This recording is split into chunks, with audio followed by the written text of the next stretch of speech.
कौन कह रहे हैं कि प्रदीप यादव का आसान हो जा रहा है या निशिकांत जी कह रहे हैं कि उनका आसान हो जा रहा है, तो हम वोट कटवा के रूप में नहीं आए हैं।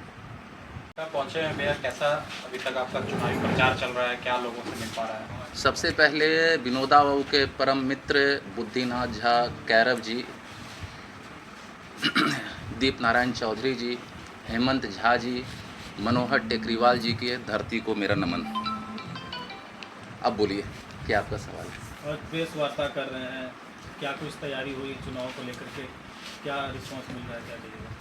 देखिए, गोड्डा लोकसभा के जितने भी जनता जनार्दन हैं, खास करके बड़े बुजुर्ग माताएं बहनें खास करके, और जितने भी नवयुवक हैं, सब परिवर्तन के मूड में हैं। पिछले 15 साल से जो हमारे स्थानीय सांसद हैं, न किसी भाजपा के कार्यकर्ता से या आम जनता से किसी से न ये ढंग से बात करते हैं, न मिलते हैं। सिर्फ मोदी जी के नाम पे जा करके सिर्फ इनको वोट लेना है। जितना हम गांव का दौरा कर रहे हैं, अब मधुपुर से शुरू कीजिए, देवघर होते हुए गुड्डा हंगामा तक चले जाइए, एक भी गांव में आज आज़ादी के इतने दिन बाद भी हर एक गांव में सड़क का, बिजली का, पानी सबका समस्या है। सबसे अधिक ताजुब लगता है, 15 साल से ये सांसद हैं, एक भी गांव में एक सिलापट इनका हमने अभी तक नहीं देखा है। यहाँ तक कि इनका सांसद फंड जो है, कभी वो सोलर में चला जाता है, कभी वो पोर्टेबल विवाह भवन में चला जाता है, जिसमें कितनी शादियाँ हुई है आप लोग हमसे ज़्यादा बेहतर जानते होंगे। और इस बार तो महामारी कोरोना, इसे महामारी में इनका टोटल फंड लैप्स हो जाता है, लेकिन ये 1 रुपया भी किसी भी गांव में खर्च करने के लिए तैयार नहीं है और अपने आप को विकास पुरुष कहलवाते हैं। भ्रष्टाचार की प्रकाष्ठा है।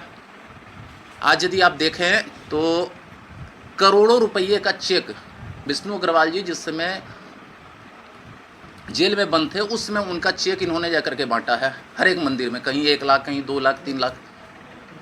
तो ये जो आप एक वसूली का गैंग जो चला रहे हैं, केंद्रीय एजेंसियों से के नाम पर जितने भी व्यवसायी वर्ग हैं, सबको आप हड़का रहे हैं, डांट रहे हैं, गब्बर सिंह के रोल में आ गए हैं। तो ये सब चीज़ अब गोड्डा की जनता बर्दाश्त नहीं करेगी। अभिषेक झा क्या काम करेंगे? कांग्रेस बोल रही है कि अगर हम जीतते हैं तो महिलाओं को 1 लाख देंगे, भाजपा का कुछ है, अभिषेक झा का क्या प्लान है अगर वो चुनाव जीतते हैं? देखिए, मेरा सबसे पहला है, मैं नेता नहीं हूँ, मैं गोड्डा का बेटा हूँ। स्थानीय स्तर पर जो भी ये हवाई गप करना और ये मैनिफेस्टो जा करके, हम मैनिफेस्टो नहीं बना रहे हैं, जो मेरा है वो वचन पत्र जा करके आ रहा है। वचन पत्र आपको 1 से 2 दिन में हम प्रोवाइड करवा देंगे। सरजमीन पर जो धरातली काम है वो सबसे अधिक है, और मैन टू मैन जुड़िए और जो सरजमीन का काम है उसको कीजिए। खाली हवाई खाली गप कर देने से नहीं होता है। आप यदि जनप्रतिनिधि हैं तो मैन टू मैन सबसे जुड़िए और जो जिसकी समस्या है उसका आप सबसे पहले निवारण कीजिए। आपके द्वारा एक चुनाव आयोग को शिकायत की गई थी, आज के रवि कुमार ने वो भेजा है जी, उस पर क्या कहिएगा? कौन सा? 1 करोड़ की बात जो 1 करोड़ 20 लाख का एक मुद्दा आया सामने में कि उनके द्वारा हलफनामा में दिया गया है। तो मेरा हलफनामा तो क्लियर है, मेरा टोटल प्रॉपर्टी का, मेरा गाड़ी का जितना जो भी ब्यौरा है। उनके पास तो 50 करोड़ की, 100 करोड़ की गाड़ियां हैं, लेकिन वो कहते हैं मेरे पास एक गाड़ी नहीं है। मेरे पास एक इनोवा है, या जो भी गाड़ी है हम सब अपना जा करके मेंशन करके रखे हुए हैं। 1 करोड़ 20 लाख है, तो वो हमसे जाकर आप मीडिया बंधु सब हमसे पूछ रहे थे कि उस पर आपका क्या कहना है। तो कौन अभिषेक झा है उसको वो क्लियर करें, वो अपना चुप्पी क्यों साधे हुए हैं? इंडिया महागठबंधन के प्रत्याशी प्रदीप यादव को कैसे देखते हैं? उनसे देखिए, कैसे सामना होगा? वो बेसिकली सिर्फ और सिर्फ वो एक समुदाय तक सीमित हैं। विगत 15 साल से वो भी चुनाव लड़ रहे हैं, चुनाव लड़ लेते हैं लोकसभा का, उसके बाद फिर वो पुड़ैया हाट तक जाकर के सीमित हो जाते हैं, अपने समुदाय तक सीमित हो जाते हैं। तो उनसे भी जनता त्रस्त है, और इनसे तो बहुत अधिक त्रस्त है। ये जो महानुभाव महाप्रभु हैं, इनसे बहुत अधिक त्रस्त है। जनता परिवर्तन के मूड में है, और इस बार निश्चित गोड्डा में परिवर्तन होने जा रहा है, जैसा मुझे लग रहा है। बड़े बड़े नेता आ रहे हैं प्रचार करने के लिए, और कई बड़े नेता का नाम आ भी रहा है कि वो आने वाले हैं। आप किनको ला रहे हैं प्रचार करने के लिए? क्या आप खुद प्रचार कर रहे हैं, क्या कर रहे हैं? गोड्डा को मैंने एक लाइन में कहा, गोड्डा को नेता नहीं चाहिए, बेटा चाहिए। ये तो प्रदीप यादव भी कर रहे हैं। क्या? ये तो प्रदीप यादव भी कर रहे हैं कि मैं गोड्डा का बेटा बनकर आया हूँ, मैं गोड्डा से हूँ। अब प्रदीप यादव कह रहे हैं तो फिर क्यों सब नेता को बुला रहे हैं? अपने दम पे लड़े चुनाव। जनता से क्या निशिकांत जी क्यों बुला रहे हैं सबको? अपने दम पे लड़े। बहुत कहते हैं विकास किए हैं, तो भाजपा छोड़ करके उसका लड़ें। जमानत जब्त नहीं हो गया, तब जो कहेंगे सो मैं मानने के लिए तैयार हूँ। जनता के बीच जा रहे हैं। उनका कथनी और करनी में आकाश जमीन का अंतर है। वो तो कहे कि हम प्रचार ही नहीं करेंगे। और अभी घर घर घूम रहे हैं, कहीं कहते हम घुगनी मुड़ी खाएंगे तो कहीं क्रिकेट खेलेंगे, सब बंद हो गया, अभी घर घर घूम रहे हैं, सब जगह पैसा का खेल हो रहा है, अनाप शनाप पैसा उजला जा रहा है। आप लोग पता कीजिए अपने स्तर से। जो गांव का दौरा करके हम निकल रहे हैं उसके पीछे से उनका एक टीम पहुंच जा रहा है वहां पे। हाँ क्या बोले मधुपुर? 2009 में मधुपुर विधानसभा भाजपा के टिकट से लड़े। जी बिल्कुल। तो फिर भाजपा छोड़ने का कारण? भाजपा मैंने अभी तक नहीं छोड़ा। हमको मोदी जी से कोई बैर नहीं है। ये जो हमारे स्थानीय सांसद हैं ये गब्बर सिंह के भूमिका में आ गए हैं। ये आज के दिन में सबसे बड़े भूमाफिया बन गए हैं। आज जितना भी ट्रस्ट है, जितना भी संस्था है, सारा प्रॉपर्टी इनको चाहिए। लोग तो करेंगे अब से जाके आने से प्रदीप यादव का काम आसान हो गया। ऐसा क्यों आप बोल रहे हैं? अभी यदि आप ये बात बोल रहे हैं, अभी मैं यहाँ से मधुपुर जा रहा हूँ, अल्पसंख्यक समाज का एक कव्वाली का जगह प्रोग्राम है, जबरन मुझे बुलाया गया है। आज मैं यहाँ गोड्डा में था, देवघर में मस्जिद में, बड़ी मस्जिद जो है वहाँ मेरे छोटे भाई को जबरन अल्पसंख्यक समाज वाले ये करके सबको बुला करके उसका ये किए हैं। मैं आपको एक चीज़ स्पष्ट कर देता हूँ कि मुझे हर एक वर्ग, हर एक तबके का मुझे समर्थन और आशीर्वाद प्राप्त हो रहा है। अब कौन कह रहे हैं कि प्रदीप यादव का आसान हो जा रहा है या निशिकांत जी कह रहे हैं कि उनका आसान हो जा रहा है, तो हम वोट कटवा के रूप में नहीं आए हैं। और ये 4 तारीख को जनता जनार्दन खुद क्लियर कर देगी। अभी जनता के बीच आप जा रहे हैं, जनता से क्या आशीर्वाद के स्वरूप में आपको मिल रहा है? देखिए आशीर्वाद पूरा मिल रहा है।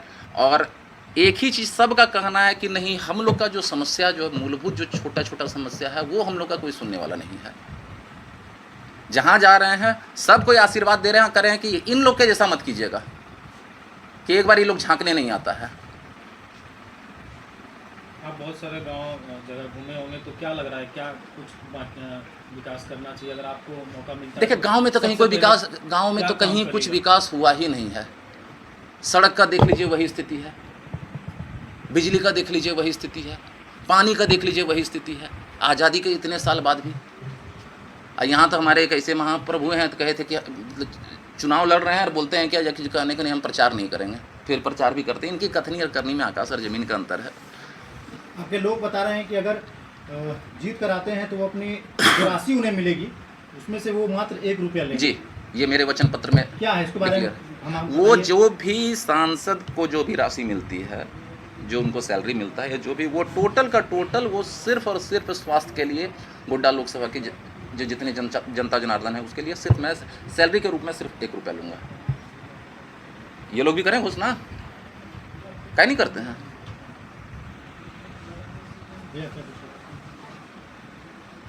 लोकसभा चुनाव लड़ना है, ये कहीं न कहीं ईडी का जो छापेमारी हुआ था उसके बाद जो आपके और सांसद के बीच में खटास हो गई थी, शायद उसका ये परिणाम। देखिए लोग क्या कहते हैं नहीं कहते हैं, जहाँ तक है कि केंद्रीय एजेंसियों के द्वारा जो भी मेरे यहाँ रेड पड़ा, उसके बाद जितने बार मुझे बुलाया गया है, मैं हर बार गया हूँ, उन्होंने टोटल निष्पक्ष रूप से जांच किया, जो है आपके सामने में। हाँ, ये सब कोई को धमकी केंद्रीय एजेंसियों का जरूर देते हैं। टोटल व्यवसायी वर्ग आज के दिन में इनसे त्रस्त है। ये गब्बर सिंह का रोल में अपने आप को आ गए हैं। केंद्रीय एजेंसियों के नाम पर उगाही करना और सब कोई को उसके नाम पे हड़काना, ये इनका सबसे पहला आज के दिन में यदि कोई मोटो है, एजेंडा है, तो सिर्फ और सिर्फ यही है इनका। तो क्या लगता है इनके इशारे पे केंद्रीय एजेंसी चलती है? क्या इनके इशारे पे चल सो तो ये यही चीज़ आग्रह कर रहे हैं कि आशीर्वाद दें, अपने घर के बच्चे को आशीर्वाद दें और फिर देखें